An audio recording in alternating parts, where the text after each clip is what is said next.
combination science fiction fantasy, kind of a new adult genre. For anyone not familiar with new adult, that's, a little bit beyond young adult. There's adult activity in it. I won't be reading those parts today because little ones. But, oh no. I like those parts too. I guess I'll have to buy one. I'm going to start with the opening and then just skip around to some of the sections that people who have read it said they really liked. So. Oh, and all of our chapters are called progressions because one chapter contains more than one point of view. So we progress through their points of view.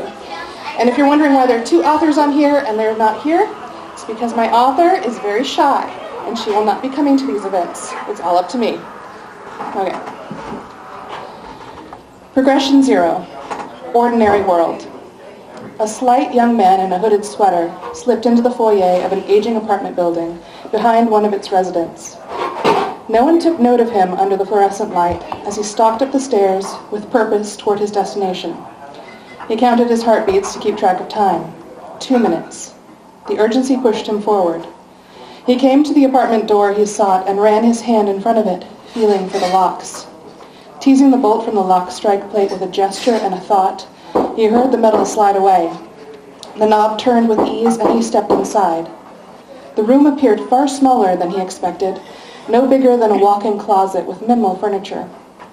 Dresses hung from an open coat closet to his left. Slacks and shirts lay crumpled across the floor, and a stack of books fell in on itself. A black striped cat slept curled in a pile of dirty laundry in the corner. The cat wouldn't be disturbed by his presence. 70 seconds. Heavy expectations to perform well weighed on him, like a stranger on his back.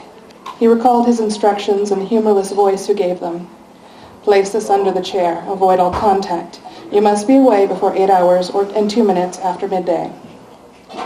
He moved to the sole chair in the room and found a spot in which to wedge the milky quartz from his sweater pocket. Hope she doesn't notice this, he thought, as he fingered the slight lump it left beneath the cushion. 15 seconds. An unexpected surge of energy coalesced in the room as he bolted for the door. As an afterthought, he coaxed the latch to slide back into place without affecting the tumblers. From the other side of the door, he heard a distinct thump, as though someone rolled out of bed and onto the floor. His heartbeat told its alarm. Time's up. From the foot of the stairs below, he heard the voices of 2 women growing louder, and sensed one of his own kind. He cursed silently, pulled up his hood, and ran down the stairs, throwing himself against the wall to avoid making contact with the women. The wet tile of the foyer made the exit that much easier as he propelled himself toward the street and into the rain. Within moments, he was out of their sight, moving back toward an awaiting vehicle. As he sped away from the area, he wondered why the task was necessary at all. Why one of our own? Isla.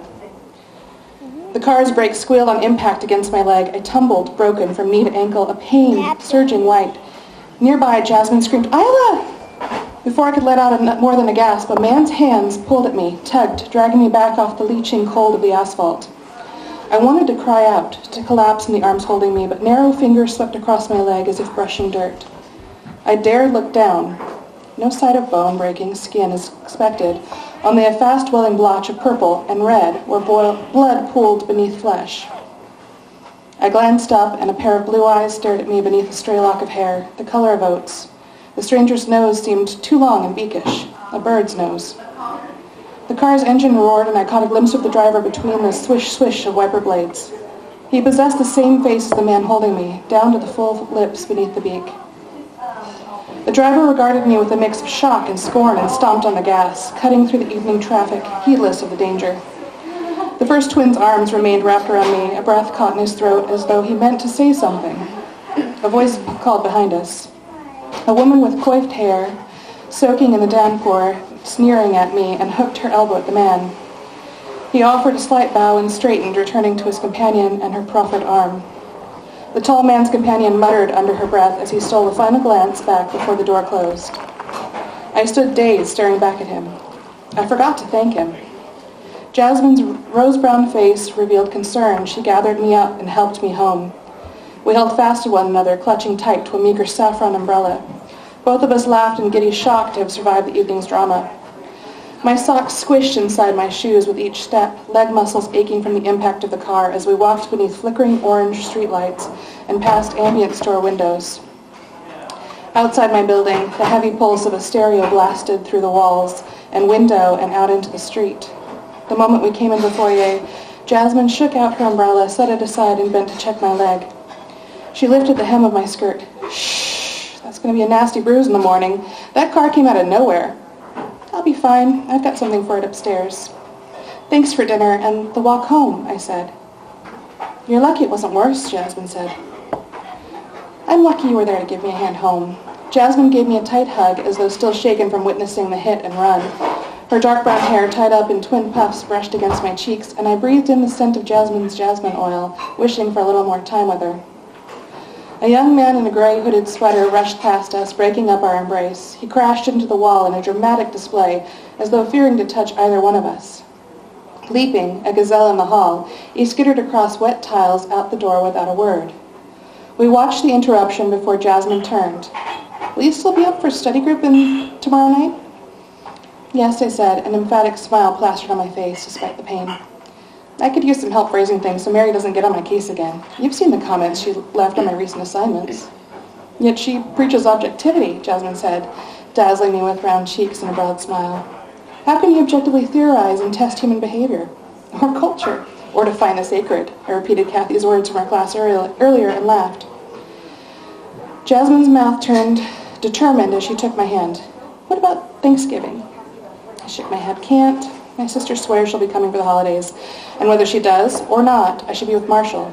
He's so little he won't understand if she doesn't make it, and she won't understand him if she does. Is your nephew so strange? My sister is too often absent.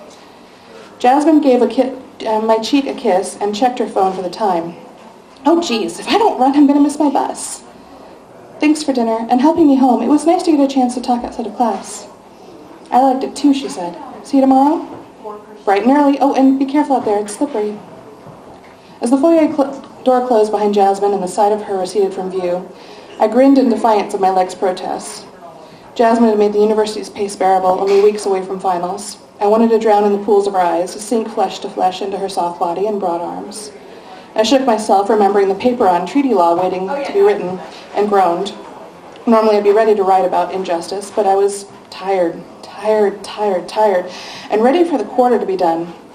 Counting my blessings, I climbed the stairs, one arduous step at a time, stopping in the hall to pound on my neighbor's wall, which pulsed with repetitive bass.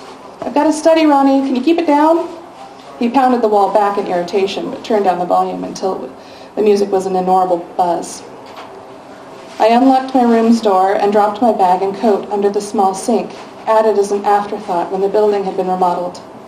On the adjoining counter, I set my electric kettle to high and pulled off my soaked shoes and socks, trying to warm my toes in rabbit slippers I'd long since outgrown.